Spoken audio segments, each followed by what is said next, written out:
오늘 설교 제목도 좀 바뀌었습니다. 죽은 자의 부활이 없다며 이라는 제목으로 말씀을 함께 나눕니다. 여러분, 우리는 그리스도인입니다. 다른 말로는 성도라고도 합니다. 그리스도인이라는 의미는 예수님만이 나의 죄를 용서하시고 예수님만이 구원 주시며 예수님만이 하나님이 보내신 메시아라는 것을 인정하여 예수님을 믿고 예수님을 따르는 사람이라는 의미입니다. 교인과는 다릅니다. 교회는 다니지만 예수님을 믿지 않을 수도 있고 거듭나지 않을 수도 있습니다. 저도 예전에 이제 교회를 출석할 때 교회는 다녔지만 예수님을 믿지는 않는 시간들도 이제 오래 있었습니다. 예배는 드렸습니다. 교제는 나눴습니다. 그러나 정말 예수님을 믿고 또 예수님을 뒤따라가야겠다라는 그런 마음은 많지 않았습니다. 그러나 그리스도인들, 성도라고 하는 것은 예수님을 믿어서 이제 거듭나고 하나님의 자녀가 된 사람을 의미합니다. 하나님의 자녀가 된 그리스도인들이 구원과 관련해서 마음속에 새겨야 할 것이 있는데요. 첫 번째는요, 우리는 이미 영생을 가진 자가 되었다는 것입니다. 우리 함께 따라해 볼까요? 영생을 가졌다. 영생을 가졌다. 여러분, 우리 구원은 죽을 때 가봐야 알고 나중에 가봐야 알고 우리가 하는 것 보아서 구원시켜주는 것이 아닙니다. 너네 행동이 좀 불량하니까 나중에 가보고 결정할게. 나한테 잘하는지 못하는지 가봐서 차츰차츰 결정할게. 이것이 아닙니다.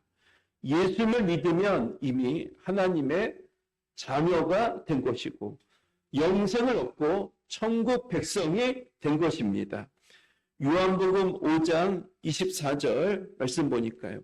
내가 진실로 진실로 너희에게 이르노니 내 말을 듣고 또 나 보내신 이를 믿는 자는, 이게 무슨 의미입니까? 성도가 된 자는, 그리스도인이 된 자는 내 말을 듣고 또 나 보내신 이를 믿는 자, 예수님을 믿는 자가 성도 아니겠습니까? 그리스도인 아니겠습니까? 이런 사람에게는 어떤 축복이 임하나 영생을 얻었고 심판에 이르지 아니하고 사망에서 생명으로 옮겼느니라. 중요한 것은 시제입니다. 시제. 영생을 얻었고 심판에 이르지 아니하고 사망에서 생명으로 옮겼느니라. 완료형으로 쓰여져 있습니다. 과거형으로 쓰여져 있습니다. 영생을 얻었다. 심판에 이르지 않는다. 생명으로 옮겨갔다. 선언하고 있습니다.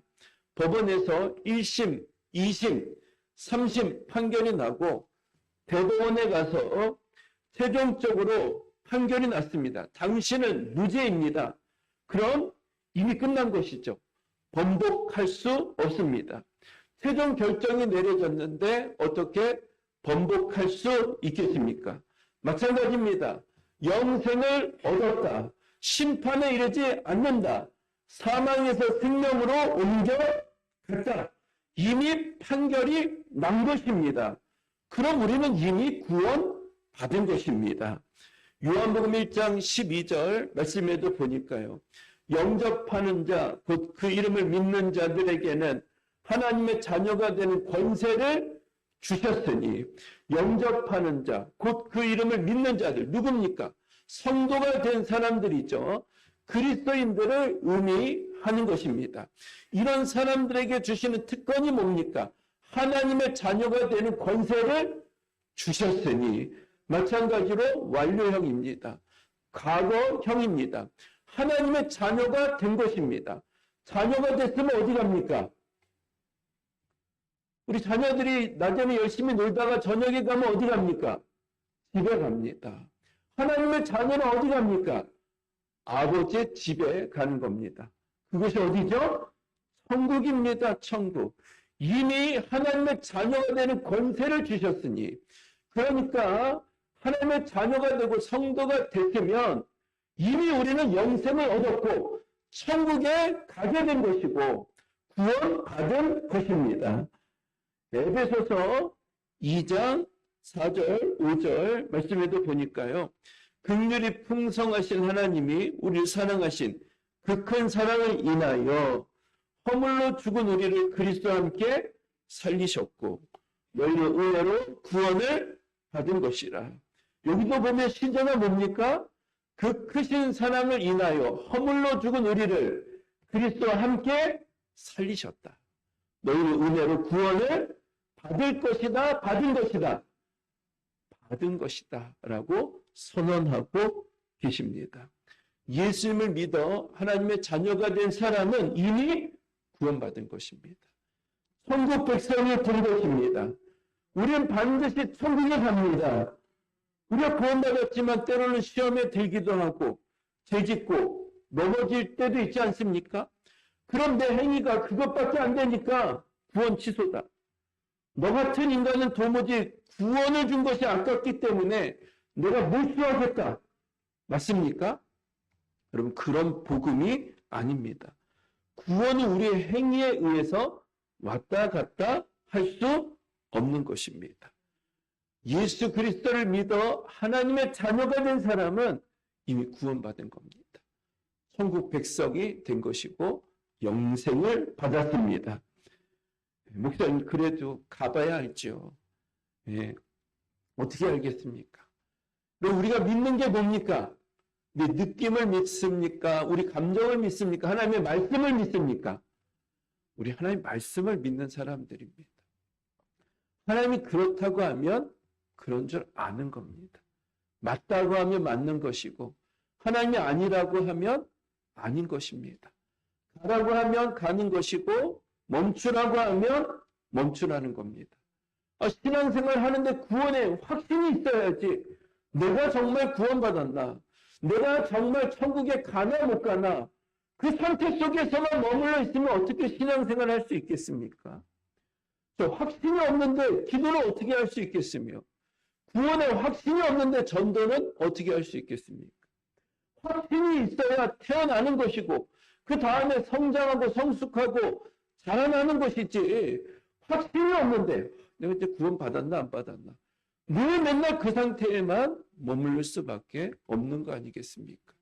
우리는 이미 예수 그리스도를 믿어 성도가 되고 그리스도인이 되었다면 우리 영생을 받았습니다. 천국 갑니다. 심판받지 않습니다. 구원과 관련해서 성도가 마음속에 새겨야 할 두 번째는요. 구원은 전적인 하나님의 은혜라는 것입니다. 우리 함께 따라해 볼까요? 전적인 하나님의 은혜다. 전적인 하나님의 은혜다.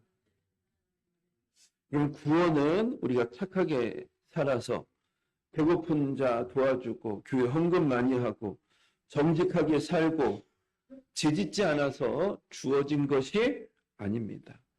구원은 하나님의 은혜예요. 하나님께서 우리에게 선물로 주신 것입니다. 에베소서 2장 7절 8절 말씀 보니까요. 이는 그리스도 예수 안에서 우리에게 자비하심으로써 그 은혜의 지극히 풍성함을 오는 여러 세대에 나타내려 함이라. 너희는 그 은혜에 의하여 믿음으로 말미암아 구원을 받았으니 이것은 너희에게서 난 것이 아니요 하나님의 선물이다. 구원은 하나님께서 우리에게 주시는 선물입니다. 선물. 그렇죠? 선물은 공짜죠. 거저주는 사랑입니다. 그렇죠? 요즘은 뭐 대가를 바라고 주는 선물도 있긴 하지만 원래 선물의 특성은 뭡니까? 그냥 주는 거예요. 사랑해서 주는 거고 공짜로 주는 겁니다. 구원을 하나님께서 우리를 사랑해서 공짜로 주시는 것입니다. 또 반복되는 단어가 있습니다. 은혜라는 단어입니다. 저 7절 이는 그리스도 예수 안에서 우리에게 자비하심으로써 그 은혜의 지극히 풍성함을 8절에도 너희는 그 은혜에 의하여 믿음으로 말미암아 구원을 받았으니 우리의 구원이 은혜다라고 말씀하고 있습니다. 은혜가 가진 특징이 뭡니까? 누구에게 은혜라는 말을 씁니까? 하나님의 은혜. 그리고 사람에게는 누구한테 은혜라는 말을 씁니까? 부모님의 은혜라는 말을 씁니다. 그렇죠? 은혜가 가진 특징이 뭡니까? 거저주는 사랑을 은혜라고 합니다. 공짜로 주는 사랑을 은혜라고 합니다. 배우자 간에는 은혜라는 말을 씁니까? 안 씁니까? 배우자끼리 우리 남편의 은혜입니다. 아내의 은혜입니다. 라는 말을 잘 써야 안 써요? 안 씁니다. 왜 그렇습니까? 약간 계산이 있기 때문에 그렇습니다. 부모님의 은혜라는 것은 그냥 내려주시는 사람. 내가 자격이 없어도 부족해도 다 갚아드리지 않아도 그냥 베풀어주는 사랑이 우리 부모님의 은혜고 부모님의 사랑입니다. 그 사랑이 어디서 왔겠어요? 하나님께로부터 온 것이죠. 하나님의 은혜, 하나님의 사랑입니다. 구원은 하나님이 우리에게 주시는 선물이고 은혜입니다. 은혜로 주시는 겁니다. 왜요? 은혜가 아니면 자격인데 자격으로 우리가 구원받을 수 있는 사람이 있겠습니까? 내가 구원받을 수 있을 만큼 깨끗한 삶을 살아가고 정직한 삶을 살아가고 의롭게 삶을 살아가는 분 계십니까? 지난주에 말씀드린 것처럼 생각하는 게 죄고 말하는 게 죄고 또 행동하는 모든 것이 죄인데 우리는 때로는 예배드리는 이 순간에도 죄를 지으면서 예배를 드릴 때도 있는 존재 아닙니까? 이런 우리가 자격으로 구원받는다면 구원받을 수 있는 사람이 누가 있겠습니까? 국가대표 선수가 일본 축구랑 경기를 하는 겁니다. 근데 별로 못 차는 거예요. 너무 답답한 겁니다. 그래서 관중석에서 내려와서 내가 대신 뛰겠다고 내려오라고. 그럼 뭐라고 하겠어요? 미친 사람 아니야? 제정신 아니야? 그러지 않겠습니까? 의사 선생님이 병원에서 심장 수술을 하는 겁니다. 그런데 불안한 거예요. 내가 들어가서 내가 대신하겠습니다. 내가 도와드리겠습니다. 그럼 어떻게 되겠습니까? 어떻게 합니까? 가긴 어디 가요? 경찰서 가든지 감옥 가든지 거기 가지 않겠습니까? 그죠? 우리가 뭐 거기 보탤 게 뭐가 있겠습니까? 그죠? 축구선수 축구하는데 우리가 보탤 수 있어요? 의사가 병 고치는데 우리가 보탤 수 있습니까? 하물며 인간의 죄를 사하는데 우리 인간이 보탤 게 뭐가 있겠습니까? 말하는 게 죄고 생각하는 게 죄고 행동하는 게 다 죄인데 이 죄사함을 위해서 우리가 보탤 수 있는 게 뭐가 있겠습니까? 자격으로 죄의 문제를 해결하고 구원받는다면 구원받을 수 있는 사람은 있습니까? 없습니까? 없는 겁니다. 그래서 하나님께서 은혜다. 선물로 하나님께서 우리에게 주시는 것입니다. 한 목사님께서 한 15년, 20년 가까이 같이 함께 신앙생활했던 성도님, 동역하고 힘들 때도 같이 기도했던 성도님이 계셨는데 어느 날 카톡을 보내셨다는 겁니다. 이 동영상과 함께 목사님 제가 감히 이런 말씀을 드려서 죄송한데 앞으로는 이렇게 설교해 주시면 좋겠습니다. 그래서 동영상을 보내준 겁니다. 너무 황당하잖아요. 그렇죠? 네. 얼마나 괘씸하겠습니까? 그래서 그 동영상을 봤더니 내용은 이런 겁니다. 예수님을 믿는 것만 가지고는 완성된 복음이 아니다. 열심을 내지 않으면 구원은 보장받을 수 없다. 구원은 쉽게 이루어지는 것이 아니다. 결국 강조하는 것은 십자가의 구원은 뭔가 부족하기 때문에 보태야 된다라는 그런 내용이 담겨져 있었다는 겁니다. 신앙생활을 어떻게 같이 할 수 있겠습니까? 그런 상태 속에서. 그래서 결국은 목사님과 헤어지고 그렇게 강조하는 교회에 출석을 하게 된 것입니다. 그래서 몇 년이 지났대요. 2, 3년 지났는데 전화가 왔다고 합니다. 전화가 와서 하는 얘기가 목사님 죄송합니다. 제가 그때는 그 동영상을 듣고 너무 신선해서 그래 우리가 보태야지. 구원을 얻기 위해서 우리가 해야 될 노력이 있는 것이지. 그렇게 마음에 감동이 돼서 무려 200개가 넘는 동영상을 보고 그 목사님이 쓰신 이 설교집도 보고 책도 보고 했는데 아주 이 신선함이 있었는데 수년의 시간이 지나가면서 제 마음속에 답답함이 있습니다. 얽매이는 것들이 있습니다. 제가 구원을 받기 위해서 열심히 노력하고 애쓰는데 그러나 여전히 내 안에는 미워하는 마음이 있고요. 시기 질투하는 마음이 있고 또 남을 정죄하는 마음이 있고 우리 주님이 주시는 기쁨과 자유함이 아니라 두려움과 걱정, 뭔가 매이는 답답함이 내 안에 너무 넘쳐서 도무지 신앙생활을 할 수 없다라는 그런 고백이 담겨진 내용을 전하신 겁니다.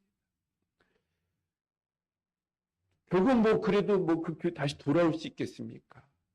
그래서 이야기를 듣기를 또 그곳에도 정착하지 못하고 좀 이곳저곳 전전긍긍하면서 아름다운 열매를 맺지 못하는 그런 신앙생활을 하시게 되었다는 안타까운 이야기를 듣게 되었습니다. 구원과 관련해서 우리가 보탤 게 뭐가 있습니까? 우리가 보탠다고 정말 우리가 이 죄의 문제를 해결할 수 있겠습니까? 이 구원은요, 전적인 하나님의 선물이고 하나님의 은혜입니다. 그리고 절대로 이 복음은 값싼 복음이 아닙니다. 이 죄의 문제를 해결하기 위해서 누가 오셨어요? 예수님이 오신 겁니다. 우리의 죄를 짊어지시고 대신 십자가에서 죽으셨습니다. 수치를 당하시고 조롱당하시고 멸시를 당하셨습니다. 우리 예수님께서 십자가에 달리셨을 때 이 로마 군병들이 그 속옷까지 다 벗겨서 제비 뽑아서 나눠 가졌습니다. 여러분, 사람 앞에서 내가 서서 십자가에 달려서 벌거벗겨져 있어도 너무나도 부끄럽고 너무나도 큰 고통이 임하지 않겠습니까? 그런데 우리 예수님은 하나님이세요. 하나님이신 예수님께서 이 땅에 오셔서 인간들, 죄성으로 가득한 인간들 앞에서 옷이 완전히 벌거벗겨진 상태에서 십자가에서 죽으신 겁니다. 절대 우리 복음은요, 값싼 복음이 아닙니다. 놀라운 하나님의 사랑이고 하나님의 은혜입니다. 그래서 우리는요, 구원 얻기 위해서 신앙생활을 하는 것이 아니고 자격 없는 우리를 구원해 주신 하나님의 전적인 은혜, 사랑, 그 축복을 마음속에 새겨서 감사함을 가지고 신앙생활을 해나가야 되는 것입니다. 그렇죠? 하나님 나 같은 자를 구원해 주셨습니다. 자격 없는 나를 구원해 주셨습니다. 모든 것이 하나님의 은혜입니다. 감사합니다. 주님 섬기며 나가는 겁니다.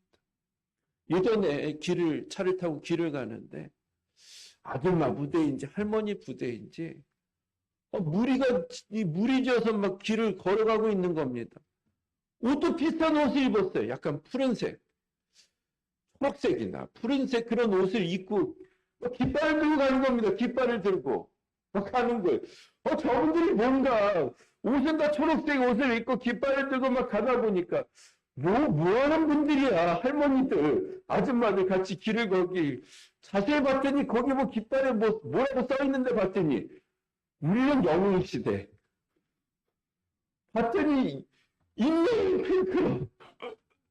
팬클럽들이 어디 콘서트를 가는지 뭘 하러 가는지 우리는 영웅시대. 그러면서 막 기분 좋아서 막 가는 겁니다. 기분 좋아. 웬일이니? 그래서 야, 요즘 참 할머니들, 참 아줌마들이 이 파워가 있구나. 덕질하고 가는 거죠. 콘서트 막 15만 원, 20만 원. 그거 막 갖다 쏟아 부어주러 가는 겁니다. 임영웅 씨가 뭐 해줬다고? 제사함을 줬습니까? 기도응답을 줬습니까? 위로는 줬지요. 작은 위로는 줬지만, 그쵸? 우리 예수님처럼 제사함을 주셨습니까? 영생을 주셨습니까? 기도응답을 주셨습니까? 작은 위로 속에도 그렇게 참 그 시간 들이고 물질 들여 우리는 정말 값싼 복음이 아닙니다. 예수 그리스도의 피 흘리시는 이 복음으로 말미암아 구원받은 겁니다. 그러면 구원받기 위해서 신앙생활 하는 게 아니고 자격 없는 우리를 구원해 주신 하나님의 은혜에 감사해서 주님의 나라를 위해서 또 영혼을 위해서 시간 드리고 물질 드리고 마음 드리고 또 봉사하며 건강 들여서 주님을 위해서 헌신하고 충성하는 것이 우리가 가지고 있어야 될 마땅한 자세 아니겠습니까?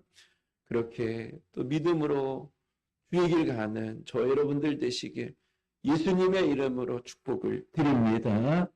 그리고 여러분이 구원의 교리가 이미 우린 구원받았다. 하나님의 은혜다. 이 구원 교리가 완성되기 위해서 반드시 선행되어져야 될 것이 있는데 예수님의 부활입니다. 예수님 부활. 예수님의 부활이 없다면 영생도 없고요. 예수님의 부활이 없다면 천국도 없습니다. 예수님의 부활이 없다면 하나님의 은혜도 없습니다. 고린도전서 15장 12절부터 14절까지 말씀. 우리 같이 함께 읽겠습니다. 시작. 그리스도께서 죽은 자 가운데서 너희 중에서 어떤 사람들은 어찌하여 죽은 자 가운데서 부활이 없다 하느냐. 만일 죽은 자의 부활이 없으면 그리스도도 다시 살아나지 못하셨으리라. 그리스도께서 만일 다시 살아나지 못하셨으면 우리가 전파하는 것도 헛것이요 너희 믿음도 헛것이며. 예수 그리스도의 부활이 없다면 구원도 없습니다. 영생도 없고요. 천국도 없는 겁니다. 평안도 없고 기도 응답의 축복도 없는 겁니다. 예수님이 만약 십자가에 죽으시기만 하시고 부활하시지 않으셨다면 예수님도 결국 누구 죄 때문에 죽으신 겁니까? 당신 자신의 죄 때문에 죽으신 것이죠. 왜 우리 인생 가운데 죽음이 찾아온 겁니까? 죄 때문이죠. 창세기 2장 17절 말씀. 선악을 알게 하는 나무의 열매는 먹지 말라. 내가 먹는 날에는 반드시 죽으리라 하시니라. 아담과 하와에게 주신 말씀 아닙니까? 모든 것을 다 먹어도 된다. 그러나 선악을 알게 하는 나무의 열매는 먹지 말라. 먹는 날에는 반드시 죽으리라. 우리가 죄를 지었기 때문에 죽음이 찾아온 겁니다. 육적인 죽음이 찾아온 것이고요. 영적인 죽음이 찾아온 것이고 죄로 말미암아 영원한 죽음이 우리 가운데 임하게 된 것입니다. 예수님께서 아무리 심오한 말씀을 전하시고 귀신을 쫓아내시고 병든 자를 고치셨다 할지라도 예수님이 죽으심으로 끝났다면 예수님도 역시 죄인이죠. 죄인. 그렇죠? 위대한 성인 중에 한 사람입니다. 석가, 마호메트, 그렇죠? 공자, 그 중에 한 사람입니다. 예수님이 죽으심으로 끝났다면 대단한 능력도 있었고 지혜도 있었지만 사대 성인 중에 한 분이지 하나님은 아닙니다. 그렇죠? 우리 예수님 부활하셨습니다. 부활하셨어요. 고린도전서 15장 3절부터 6절까지 말씀. 내가 받은 것을 먼저 너에게 전하였노니 이는 성경대로 그리스도께서 우리 죄를 위하여 죽으시고 장사 지냄받으셨다가 성경대로 사흘 만에 다시 살아나사 게바에게 보이시고 후에 12 제자에게와 그 후 500여 형제에게 일시에 보이셨나니 그 중에 지금까지 대다수는 살아있고 어떤 사람들은 잠들었으며. 예수님 제자들은 예수님 십자가에 달리셨을 때 다 예수님 부인하고 배신하고 도망갔습니다. 그랬던 제자들이 다시 예루살렘에 모여든 겁니다. 그러면서 한다는 이야기가 예수님 부활하셨다. 예수님 다시 살아나셨다. 고백했던 것입니다. 그 걱정이 제자들이 예수님 부활하셨다는 소식 증거에서 얻는 유익이 뭐가 있겠습니까? 아무것도 없어요. 결국 다 순교당했습니다. 그런데 예루살렘으로 와서 다시 예수님 부활하셨다고 증거하고 있는 겁니다. 왜 그렇습니까? 예수님 다시 살아나셨기 때문이죠. 그리고 게바에게 보이시고 12 제자에게 보이시고 그리고 500의 형제에게 일시에 보이셨나요? 부활하신 예수님께서 이렇게 많은 사람들에게 나타나신 겁니다. 두세 명은 입을 맞출 수 있습니다. 10명 정도 입을 맞추기 쉽지 않습니다. 예수님 부활하셨다고 하자 입을 맞추기 10명만 돼도 쉽지 않습니다. 양심 선언하면 다 거짓이 들통날 수밖에 없습니다. 그런데 500여 형제에게 일시에 나타나서 그들의 부활의 증인으로 삶을 살아가게 된 것입니다. 예수님 다시 살아나신 것입니다. 예수님 부활하셨습니다. 그리고 우리도 결국 부활합니다. 요한복음 11장 25절 26절 같이 읽겠습니다. 시작. 예수께서 이르시되 나는 부활이요 생명이니 나를 믿는 자는 죽어도 살겠고 무릇 살아서 나를 믿는 자는 영원히 죽지 아니하리니 이것을 내가 믿느냐. 나는 부활이요 생명이니 나를 믿는 자는 죽어도 살겠고 우리가 부활하는 겁니다. 무릇 살아서 나를 믿는 자는 영원히 죽지 아니하리니 이것을 내가 믿느냐. 할렐루야 아멘 믿습니다.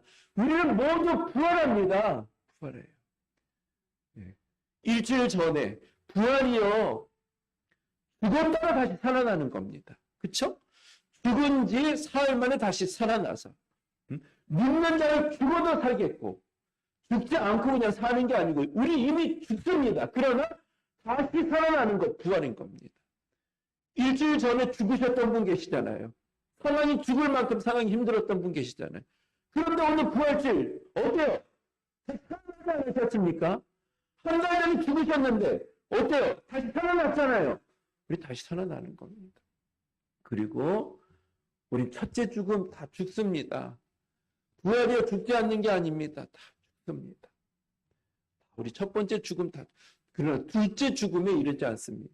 지옥에 빠지지 않습니다. 천국으로 가는 것이죠. 영생으로 가는 겁니다. 부교육자 때 부모님이 굉장히 갑자기 아프셨는데 그 자녀 된 분이 살아나게 해달라고 간절히 기도했습니다. 네, 매달려서 기도했습니다. 그런데 안타깝게도 천국으로 가신 겁니다. 그 자매님이 막 상심이 너무 컸어요. 왜 기도를 안 들어주시냐. 이렇게 부르짖고 기도해 주시면 살려주셔야지. 왜 안 들어주시냐. 시험이 들고 낙심이 찾아왔습니다. 네, 그러다가 다시 하나님 만져주셔서 회복됐는데 결국은 부활입니다. 부활은 안 죽는 게 아니에요. 네, 죽었다가 살아나는 게 부활입니다. 죽었다. 우리 모두 다 죽습니다. 네, 우리 첫째 사망에 다 이르게 됩니다. 죽음에서 첫째 사망에서 벗어날 수 있는 사람 한 사람도 없습니다. 우린 죽음이 끝이 아니고 두 번째 사망에 이르지 않는 겁니다. 영생에 이르게 되고 천국을 누리게 되는 것입니다. 부활의 산 소망이 하나님을 믿는 자녀들에게 있는 것입니다. 어떤 상황 속에서든 꺾이지 않는 겁니다. 주저앉지 않는 겁니다. 다시 살아나는 겁니다. 찬양에도 높은 산이 거친들이 초막이나 궁궐이나 내 주에서 모신 곳이 그 어디나 하늘나라. 내 평생에 가는 길 순탄하여 내 잔잔한 강 같든지 큰 풍파로 무섭고 어렵든지 나의 영혼은 늘 편하다. 그리스도인이라고 고난이 없는 게 아니에요. 아픔이 없는 게 아닙니다. 사랑이 없는 게 아닙니다. 그러나 우리는 그것을 다 뛰어넘는 능력이 있는 겁니다. 부활 속에 이 사랑도 이기고 고난도 이기고 아픔도 이길 수 있는 모든 능력이 부활의 소망 가운데 있는 겁니다. 현재의 고난은 장차 나타날 영광과 좋게 비교할 수 없도다. 고난이 없는 게 아니에요. 아픔이 없는 게 아닙니다.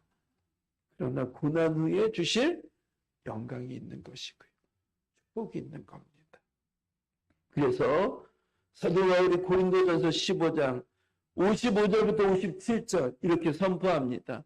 우리 같이 함께 읽겠습니다. 시작. 사망아 너의 승리가 어디 있느냐. 사망아 네가 쏘는 것이 어디 있느냐. 사망이 쏘는 것은 죄요 죄 걷는 율법이라. 우리 주 예수 그리스도로 말미암아 우리에게 승리를 주신 하나님께 감사하노니.